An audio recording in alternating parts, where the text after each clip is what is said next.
estamos de volta com o Unicine, agora para conversarmos sobre Mulatas Brotam Cheias de Calor, curta-metragem realizado pela Turma 2007, dirigido pelo André Garcia. Para falar sobre essa produção, estamos com o André e com o professor do curso de Realização Audiovisual da Unicinos, o cineasta e escritor Fernando Mantelli. Olá, sejam bem-vindos aqui ao Unicine. André, então, Mulatas Brotam Cheias de Calor é um verso da música dos Incríveis, Eu Te Amo, Meu Brasil, né, que foi uma música conhecida pelo espírito ufanista, né, na época ali da ditadura militar, inclusive, né? A ideia do curta começou com a música ou ela veio depois? Ela partiu da música porque eu acho que tinha um pouco de um grito de revolta de um jovem que estava a fim de botar as coisas para fora, de experimentar coisas, e com essa música ela trazia coisas, me remetia a coisas que tinham a ver com política de alguma forma, assim. E o título veio de uma estrofe da música, né, na verdade, e colocado em cima de uma cena que tem realmente uma mulata brotando, cheia de calor, com pompom. Pois é, quem vê o nome do filme, né, já sabe que pelo menos uma mulata vai aparecer, né, nesse curta-metragem. Na verdade, e a música, ela é do domínio público, então? Isso, ela é de domínio público, daí eu poderia usar ela no curta tranquilamente.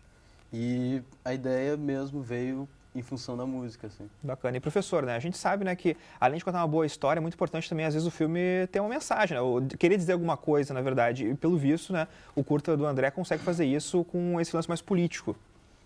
Sim, eu acho que assim, uma coisa que a gente vê nos curtas aqui do Crave é uma diversidade muito grande, né, tanto de tema quanto de proposta estética, né. E no caso do filme do André, eu acho que desde o início, assim, a ideia dele era experimentar com algumas coisas, assim, tipo alegorias, né? Uma linguagem que é muito presente, assim, no nosso imaginário do cinema brasileiro, que vem para mim desde o cinema novo, do cinema marginal, etc., né? São coisas, assim, que ele adaptou, digamos, para uma época contemporânea. Então, realmente não é exatamente um filme de contar história e tal, né? E sim um filme que ele está trabalhando com uma série de simbolismos, assim, e sempre com bom humor, assim, né? Então, acho que o exercício em si do curta-metragem permite esse tipo de coisa, né? E a gente viu, por exemplo, que agora 2013, né, foi um ano bastante efervescente político também, né? Muita gente protestando também. E o teu curta tem muita crítica política, claro, como o professor mesmo falou, né? Bem humorada, mas ainda assim crítica à política. Esse filme é um protesto que tu quisesse fazer na época? É um protesto também. Ele termina, a última frase dele é: ninguém segura a juventude do Brasil, né? Com os caras dançando e bebendo cachaça em cima da mesa. Eu acho que isso tem bastante no filme, é a questão das brasilidades. A direção de arte, por exemplo, tem muito verde, tem muito amarelo, tem muito azul, tem muito... como se fosse um canarinho, uma coisa que fortalece o nacional, assim mesmo, e traz essa questão política, que é uma coisa que eu sempre senti, sempre quis explorar isso nos meus filmes, de uma forma ou de outra. E aí a ideia do filme foi... Eu tenho uma ligação forte com o cinema documental, na verdade.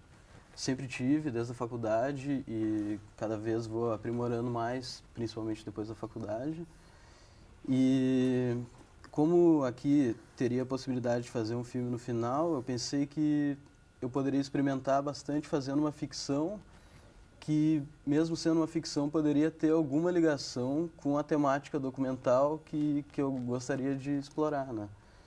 E aí, dentro disso, eu acredito que isso está bem claro no filme, assim, tem caipirinha, cachaça, camiseta do Brasil, bola, sirenes carnaval, no começo do filme, com algumas citações também, coisas bem famosas aqui do Brasil. Sim. Como a gente pode traduzir isso, professor, no roteiro, né? Porque a gente viu que é um curta bastante inusitado também, né? Com muitos cortes, muitas coisas que são realmente diferentes de um curta-metragem, digamos, mais usual. Como fazer isso no roteiro para que seja, na verdade, né, a planta baixa, né, desse filme? Como eu mais ou menos falei antes, né? Não é exatamente um filme de história. Então, quando vai fazer o roteiro, a gente não pensa, vamos dizer assim, na curva dramática do roteiro clássico. Né? A gente está trabalhando com alegorias, né? Com outro tipo de história, vamos chamar assim. Né? Mas o que eu acho interessante, a gente estava colocando, quando fez uma comparação com esse momento atual, acho que o filme ele é atual até em função desses movimentos, essas coisas que aconteceu. Quer dizer, não que seja exatamente visionário, mas digamos assim, ele está dentro de um espírito da sua época, assim, né? O Zeitgeist, como chama hoje em dia, né? Já.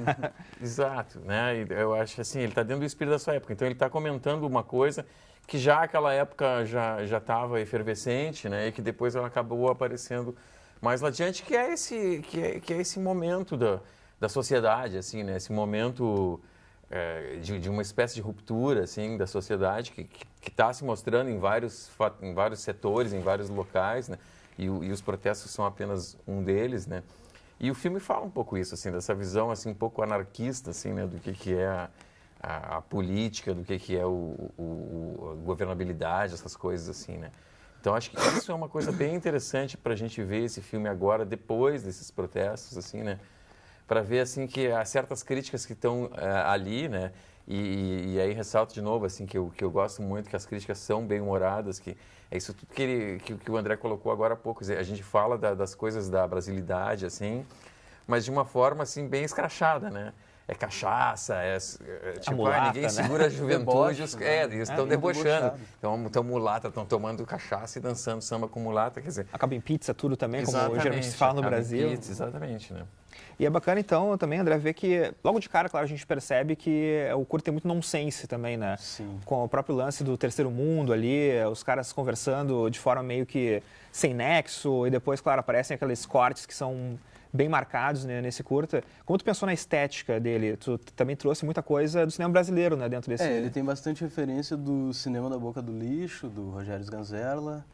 E aí, mais algumas coisas também de Cronicamente Inviável, aquele que também é brasileiro, mas tem uma referência formal também bem forte, que é o Grande Chefe, do Lars von Trier, que ele é todo cortado, ele filmou com 8 câmeras, se eu não me engano, todo cortado, desenquadrado, tudo moda, parece que está muito louco, assim. E ali eu tentei experimentar como uma questão de linguagem também, para trazer um pouco da questão formal para explorar no filme também como uma maneira de trazer também, fortalecer também essas brasilitudes todas que estão ali. Chegasse a pegar um filme também para mostrar para os atores qual seria mais ou menos a... Isso, eu mostrei esses dois, mostrei Cronicamente Inviável e mostrei o Grande Chefe. E é legal ver, né, que o trabalho do André, realmente, ele tem esse lance da experimentação. Aqui no Crave, existe muito isso também, né, das pessoas pegarem esse curta-metragem do final de curso e pensar, bom, agora eu vou poder enlouquecer, poder experimentar, porque aqui é o lugar para fazer isso, professor. Sim, sem dúvida, né? A gente vê aquilo que eu comentei antes, existe uma diversidade muito grande e vai muito da preferência do aluno. Enfim, tem alunos que aproveitam esse curta, vamos dizer assim, para fazer uma coisa até bem convencional, de mostrar tudo que eles aprenderam ali e tal, e outros é justamente o contrário, né? Aproveitam para experimentar. Eu acho que qualquer uma das duas propostas é válida, eu acho que o exercício se propõe a isso, né? E eu acho que, no caso, fazer um filme experimentando coisas assim, quando tu é estudante, está saindo um curso, eu acho o momento ideal, assim, né? Porque depois existe uma certa responsabilidade, entre aspas, assim, que é o dinheiro, que é o investimento. Qualquer filme que tu vai fazer depois, bem ou mal, vai ter que ter vindo um investimento de algum lugar, né? E aí isso também não é uma coisa, não que se não se possa experimentar depois, pode-se, mas já exige uma responsabilidade maior nessa experimentação, né? Mas o que eu acho interessante, que quando a gente vê um filme que tem experimentações, assim, e é feito por quem estudou cinema, a gente percebe que tem ali em cada escolha, a gente vê que aquilo ali foi pensado, não é uma experimentação estéril que... vamos filmar de qualquer jeito, vamos botar a câmera de cabeça para baixo, que vai ser legal, né? Não, a gente vê que tem ali um estudo em que a pessoa pensou no que ele fez, talvez não seja feliz em todas as escolhas, é normal, né? Por isso está experimentando, mas a gente percebe que tem escolhas, entendeu? Que não é uma coisa feita de modo aleatório que qualquer um fez, ou seja, percebe que tem conhecimento nas pessoas que fizeram aquilo ali. Né? É que para desconstruir, tu tem que saber construir também, Exatamente, na verdade, né? Né? Tu tem que saber todos os conceitos ali para tu conseguir também, né, poder brincar com eles, né, no curta-metragem. E no caso, né, a gente sabe que no Crave a pessoa tem que defender também sua ideia para o curta, né? Não é apenas tu escrever o roteiro, tem que também, né, poder conversar com os colegas. Como é que foi esse momento para ti de defender essa ideia do Mulatas Brotam? Foi legal, cara, foi interessante, só que ao mesmo tempo que eu fui defender minhas ideias, eu também queria dar liberdade para que todo mundo também experimentasse dentro da sua área, entendeu? Eu deixei o Pedro experimentar na foto, a Audrey experimentar na montagem, o Tyler experimentar no som. Mas dentro, claro, de pisando, tendo onde pisar, né? Partindo de princípios, assim. E aí, tendo essa liberdade experimental, o filme, no final, ele se tornou uma coisa que é uma criação também coletiva, na verdade, e que, enfim, chegou no ponto onde está por várias cabeças diferentes pensando. Assim. Nesse momento, o aluno tem que ter também um pouco de convicção, né, professor, na hora de também defender a sua ideia para a turma, né, porque muita gente, claro, vai querer botar seu pitaco também, mas o diretor tem a palavra final, no final das contas. O diretor né? dá a base, dá onde eles devem pisar, vamos dizer assim, e a partir daí, a partir dessas ideias, as pessoas vão experimentando em cima do conceito, né, em cima do que já tem, assim. Aqui no CRAVE, apesar mas assim, eu estou falando do meu não, processo. Assim, mas enfim, exato. Aqui no CRAVE, apesar assim, de ter um incentivo muito grande para a gente trabalhar nesse processo de equipe, assim, né? Na verdade, toda a ênfase é nesse sentido. Por outro lado, os filmes acabam, na sua grande maioria, tendo um caráter autoral, porque é o diretor que escreve o roteiro, né? Então a gente tem sempre esse processo, assim, de que tu escreve teu roteiro e tu vai dirigir o filme. Então acaba tendo muito essa questão do filme autoral, assim, aqui no CRAVE. Então, na verdade, o diretor, por mais que ele trabalhe, enfim, com toda a sua equipe, e a gente incentiva muito isso, no fim o que a gente vê na tela são filmes autorais, na sua grande maioria, né? Em função dessa questão de fazer o roteiro e dirigir o próprio filme, né? Que cada aluno dirige um filme aqui, né? Então... A produção também ajuda a produzir quase. Exato, porque é uma coisa assim, ó, e isso até é um sentido, em termos de aprendizado pedagógico, digamos, funciona muito assim, que é assim, ó, toma que o filho é teu, agora leva isso até o final, entendeu? Começa aqui com a tua ideia, com o teu roteiro, eu quero ver ele pronto lá. Então isso aí exige muita maturidade para tu fazer, não é diferente de tu, vou participar, só dar um palpite num filme, não. Tem que levar ele até o final e depois tá exibindo aqui, tá mostrando na TV, dando a cara para as pessoas verem, olha, teu filme é ruim, é bom. Enfim, é uma responsabilidade, né? Então, isso que eu acho uma coisa muito positiva até nesse processo de cada aluno dirigir seu filme, né? Aqui no CRAVE. Né? A gente falou um pouco do cinema brasileiro, que dá para ver no teu curta, mas eu encontrei muita coisa Monty Python, uma coisa Magical Mystery Tour, assim, um lance meio lisérgico até em algumas passagens, e também, né, algumas coisas do Costurica, não sei se estou certo ali nessa leitura, porque, claro, cada um que vê o filme também pega as suas referências e coloca também, né, nesse bolo. Sim, claro. Monty Python principalmente, cara, porque Monty Python foi o meu objeto do TCC de estudo, que eu estudei o nonsense, a influência do nonsense na comédia atual. E aí, meio até inconscientemente, acaba vindo, porque tu está vivendo aquela coisa e acaba trazendo também pro que tu está fazendo, né? E aí, não sei, Monty Python foi uma das grandes referências para mim em todos os sentidos, assim, tanto de forma quanto de conteúdo também, assim, a maneira de expressão. Bastante, assim. E eu vi muitos não atores também, né, nesse filme. No caso, colegas teus também, né, que participaram, tem né? muitos não atores também. O Germano atua, tem bastante gente. Eu também faço uma cena ali. O pessoal comendo dinheiro, né, naquela cena. Todo mundo comeu dinheiro de papel. E o Marcos... Cena dos caras comendo dinheiro. E o Marcos Veras ali gasta os seus... O Veras estava com uma peça até e perdeu a voz, assim. Ficou 3, 4 dias sem conseguir falar nada. No outro dia eu liguei pra ele ali, não conseguia nem falar. Já não dava nem mais pra... tanto gritar ali. Os dois, né? O Foscarini também, o Marcelo, né? Sim, que é o que começa a gritar junto com ele ali naquela cena.